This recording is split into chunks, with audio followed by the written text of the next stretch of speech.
Hi Pisces! Welcome po sa ating channel. Ito ang inyong weekly gabay tarot reading for your career and money ngayong September 16 to 22, 2024. Please be reminded kung naka-resonate kayo, comment down.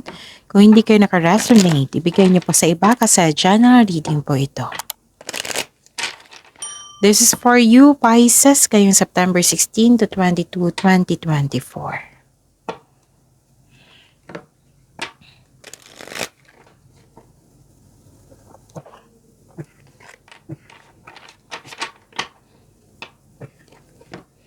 Maraming salamat po sa inyong patuloy na suporta at maraming salamat din po sa mga hindi nag-skip ng ads.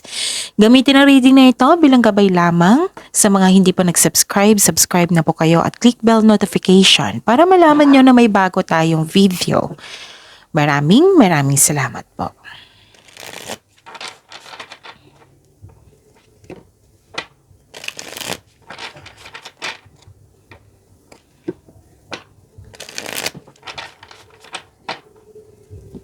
This is for you, Pisces, for your career and money, September 16 to 22, 2024. Spirit's Guide, mga ganap po sa career and money ni Pisces ngayong September 16 to 22, 2024. I need 3 cards po.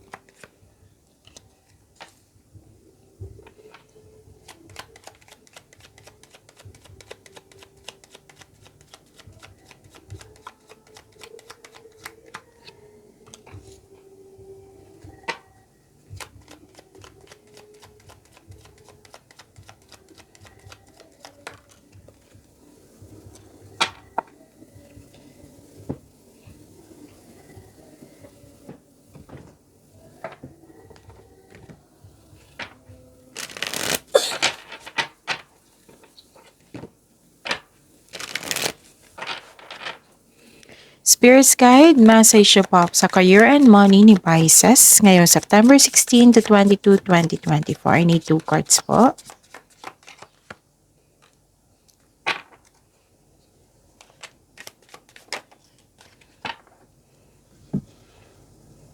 Okay, this is for your career and money ha, Pisces, for this week. May paalalang card nyo po dito na umiwas po daw kayo sa chismis. Huwag kayong maniwala agad kung hindi kayo sure kung totoo ba yan or hindi. So, gather factual information muna. Tapos, may concern dito sa isang tao Parang nag-degrade sa inyo or anong tawag dito? May nininira sa iyo. Okay? So, yon. Nakikita ko dito na worried kayo or na-stress nang dahil sa mga ginawa niya.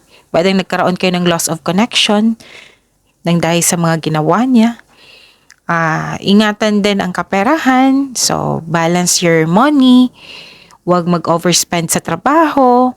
Balance your money like baka mapagasta kayo ngayon or yun. So, ingatan ang kaperahan din. Okay?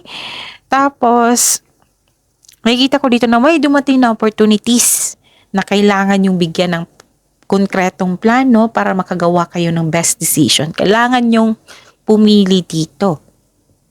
So, para makapili kayo, gawa kayo ng konkretong plano. Okay? Para gawa kayo ng best decision. Some of you, nakita ko dito, nahihirapan sa paggawa ng desisyon. So, take your time. Huwag niyong i-rush. Take your time. Gather kayo ng factual information. Pagbalansehin. Huwag niyong pahirapan yung sarili niyo. So, take time. Huwag niyong madaliin. Huwag kayong ma-pressure. Kasi kayo ang gagawa niyan So, bigyan ng konkretong plano. Kung magkakaroon ka niyan, mawawala yung hesitation. Mawawala yung doubt, kasi may konkretong plano na. Okay? So, ang mensahe, moving up, career is on the rise. New offers and opportunities, which is lumabas din dito. Salary increase, yes, may nakita ko dito. So, claim nyo ito. Go to the next level. Baka some of you nahihirapan sa pag-move out dito sa comfort zone nyo. Pero, Kailangan na itong mangyari eh. Kumbaga, this is change for the better. Para naman po itong pagbabagong ito ay para sa inyo. Kaya kailangan ng pag-level up dito. Okay? So remember, moving out from your comfort zone, meron diyang success. Sa labas ng comfort zone, may success po dyan. Yes, may challenges, pero huwag kayong matakot sa challenges kasi may learnings po dyan. Tapos, kasama naman po yung success po. Okay? Basta may willingness lang sa pagtanggap ng bagong challenges na ito at makakamit mo yung success kasi kasama na dyan. Okay? At saka, yun. Sa paggawa ng desisyon, magkakaroon ng pagbabago niyan, transformation, which is lumabas din dito at dito. So, di ba sabi ko kanina sa inyo na this is necessary change. This is change for the better. So, change is the natural order of things. Huwag kayong matakot sa pagbabago. Kanina pa to di ba? So, yun. Pinaganda ka ng cards nyo dito para sa pagbabago. Spirits Guide, ano po yung energy ni Pisces ngayong September 16 to 22, 2024 sa career and money nila?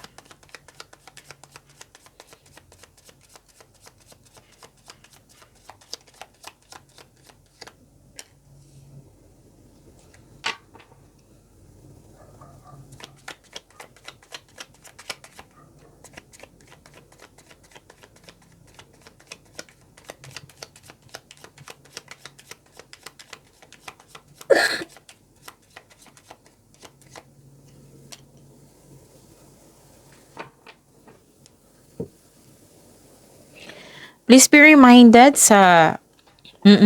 reminded na kung may nakita kayo dito or sa nakaraang reading na repeating message, kailangan nyo po iyan bigyan ng atensyon. Kung maaari po, bigyan nyo po ng solusyon at aksyon. Okay, what is your energy? May celebration ako nakita dito. Togetherness. So, may pagdiriwang na may uko sa iyo. Spend time and celebrate with people who uplift and inspires you. And it's time to have fun and focus on spending time with your friends and family. So, this is also means a stress reliever. Yes. May ganap na groupings or collaboration po. May nakita kong collaboration dito or groupings dyan sa trabaho mo or negosyo. Itong mga taong ito ay magbibigay ng suporta sa iyo. Buo ang suporta nila sa iyo. Pwede din family mo ito kasi grupo So, pwede nagkaroon ng event, party, celebration kasi may tagumpay. Magkakaroon kayo ng outing, pwedeng company outing ito. So, celebrating with good friends or family is what you need most right now. Ano pa? May nakita rin ako ditong okay. Yung sabi ko sa inyo kanina dito sa cards nyo na huwag mag-isip ng hindi maganda. Like, huwag kayong magpa-apekto sa chismis. Kasi naulit na mensahe, right? So, alam nyo na, kung repeating message, kailangan yung bigyan ng atensyon, solusyon, action. Kung may natanggap kayong chismis, alamin nyo muna kung totoo ba yan or hindi. Kung mag-react kayo agad, mawawalan talaga kayo ng panatag niyan. So, before kayo mag-react, before kayo magawa ng action, kailangan yung alamin kung totoo ba yan or hindi. Kasi at the end of the day, hindi pala totoo. Tapos naapektuhan na kayo. Sayang yung energy nyo po. Pisces. Okay? Tapos, wag po daw kayo kaya nga may sabi ako dito sa inyo kanina pa dito. Na wag nyong i-rush yung paggawa nyo ng desisyon. Kasi nakikita ko dito, 'di ba? Sabi ko kanina sa inyo dito na ang ilan sa inyo nahirapan sa paggawa ng desisyon. Okay? So, ang sabi dito na huwag talagang magpadalos-dalos sa paggawa ng aksyon na walang wastong plano. Ganon. So, marami ng reminder dito. So, ang na-highlight dito na uh, give, anong tawag nito? Konkretong plano. Solidong plano para makagawa kayo ng desisyon. Para maging kampante kayo. Tapos, umiwas muna sa isang tao na immature. Oo, kasi parang concern mo sa kanya na mas nauna pa yung reklamo kaysa action. So kung pwede po daw umiwas kayo. Umiwas kayong magalit sa kanya, umiwas kayong ma-disappoint sa kanya kasi baka siya yung dahilan na nahirapan kayo sa paggawa ng desisyon. Okay? Yun. Spirits Guide, ano yung possible blessings na ma-receive ni Pisces ngayong September 16 to 22, 2024?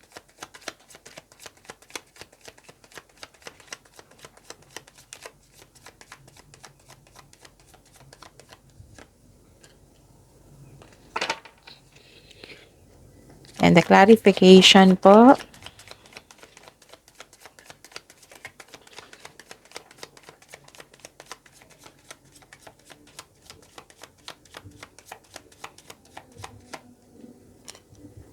okay. What is your blessings?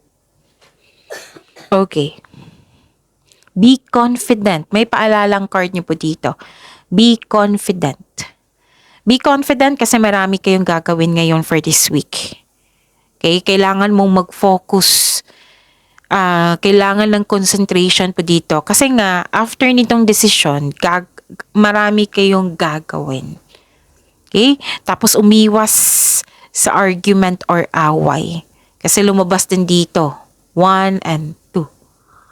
So, umiwas kayo sa argument, sa away, kasi yan yung magbibigay ng blockages. So, kung pwede po, hanggat maaari umiwas. And be confident. Okay? So, another card na nagsabi dito na konkretong plano ay kailangan kasi gagawa kayo ng desisyon at magkakaroon kayo ng movement for this week. So, impulse control ay kailangan in order to grow and take action.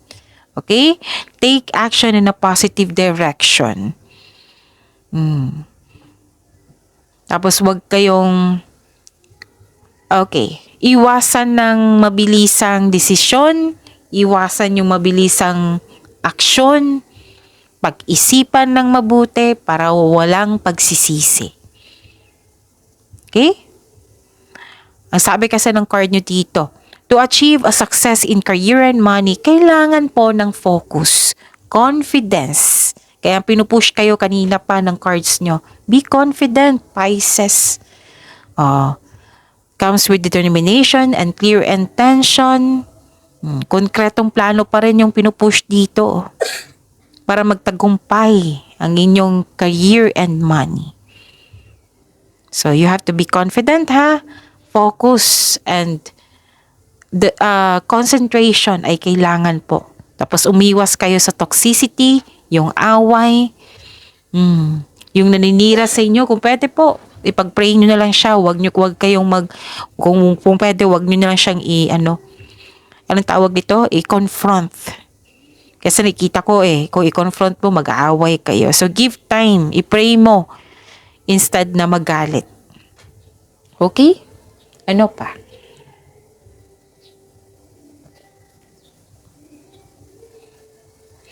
Nakita ko dito, very good ito, ha? Very good ito, Pisces. Kusa nyo tong desisyon na magkaroon ng moving on. Silver linings. This is hope and healing. This is, nagkaroon kayo ng hope and healing, yes. At nagkaroon ng personal growth. Nagdahil sa inyong desisyon. Willingness to Kailangan ko na mag-move on. Ayaw ko na mag-focus sa mga taong negatibo.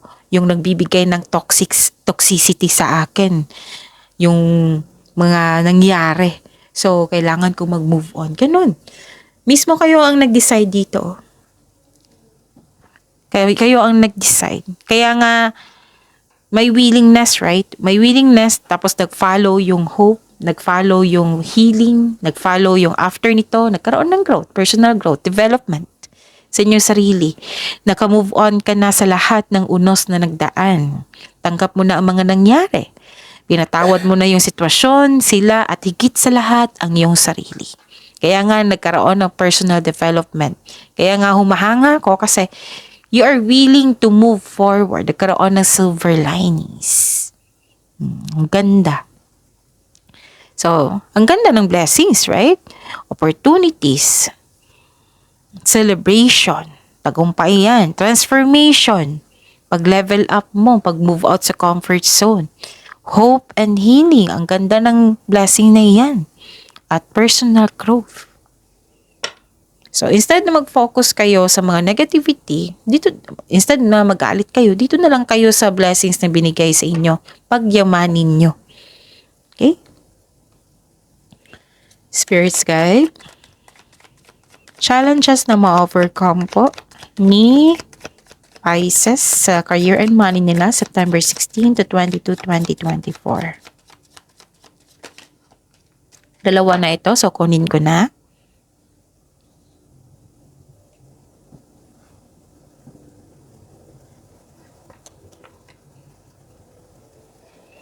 Okay. So, ma-overcome to ha, para malaman nyo kung ano yung dapat iwasan, kung yung possibilities na mangyari para magkaroon kayo ng solusyon, ganon. Okay? So, okay. Yung sabi ko sa inyo kanina dito, sa blessings nyo, na mismo kayong you are embarking on a healing journey, nagkaroon ng hope and healing, magkaroon ng personal growth. Andito, sa challenges na ma-overcome nyo, nagkaroon ng awakening, nagkaroon ng pagtanggap sa mga nangyari. Ito yung pinaka-importante para maka-move forward kayo. Makapag-move forward kayo kung may acceptance, which is nangyari. Okay? And I believe nag-time for reflection kayo dito kasi may awakening, may self-assessment. Okay? This is transformation, meron din dito. This is ending with new beginning. Yung pagtatapos sa isang mapait na sinapit, ganon. Okay? And atonement, yes, may nakita ko ditong atonement. May parating na paghahatol or may pagbubunyag at may magsasorry sa'yo. This is also means acceptance to and release your past so you are able to enjoy the next phase of your life. This is acceptance, surrender, acceptance, release, and forgiveness. So, yun. Hindi ibig sabihin nagkamali kayo noon. So, don't allow past mistakes and decisions in the realms of finance and career to define you. Hindi ibig sabihin na nagkamali kayo noon, magkakamali kayo ngayon. Hindi na yan mauulit. Kasi kukunin mo yung learnings mo sa nakaraan para ma-apply mo sa present, para maiwasan yung dapat maiwasan. So, mag-focus ka sa pag-release ng past mo and move forward into a new and more successful period. So, acknowledge mo yung success na parating sa iyo. Yes, kitang-kita ko po dito, Pisces. May parating po, may financial growth na magkaganap. Acknowledge this success is coming. So, i-claim nyo, I claim this success na parating sa akin. Ganun. May financial growth ako nakikita po. Okay? Ano pa? At makinig sa inyong intuition. Okay? Para hindi na kayo ma-confuse. Kung confused kayo dito dito rin. So, para hindi na kayo ma-confuse, makinig kayo sa intuition. Kasi yung intuition yung magsasabi sa inyo kung ano yung next action mo, kung saan yung patungong right path, ganon. Malalaman mo rin kung sino yung taong hindi totoo sa iyo. Tapos, stop overthinking. Stop overthinking, overanalyzing kasi it can steal your opportunity. It can steal your happiness kung maging babad kayo dito sa overthinking na ito. Pero I believe wala to na-overcome nyo ito kasi may nakita kong time for reflection dito sa una-unan yung card. Na may nakita ko ditong awakening self-assessment. And I consider that nagkaroon kayo talaga ng time for reflection. So, na-stop nyo yung overthinking na yan. Okay? So, yun. So, claim this positivity, this blessings na parating sa inyo, acknowledge nyo yung parating na success, yung financial stability, opportunities, celebration, yung tagumpay. Yan yung i-claim nyo, mag-focus kayo dyan. Yung mga paalala po, be mindful. Okay, so see you tomorrow, Pisces. Please like, subscribe, and click the button for notification para updated po kayo sa daily tarot reading natin. Maraming salamat po.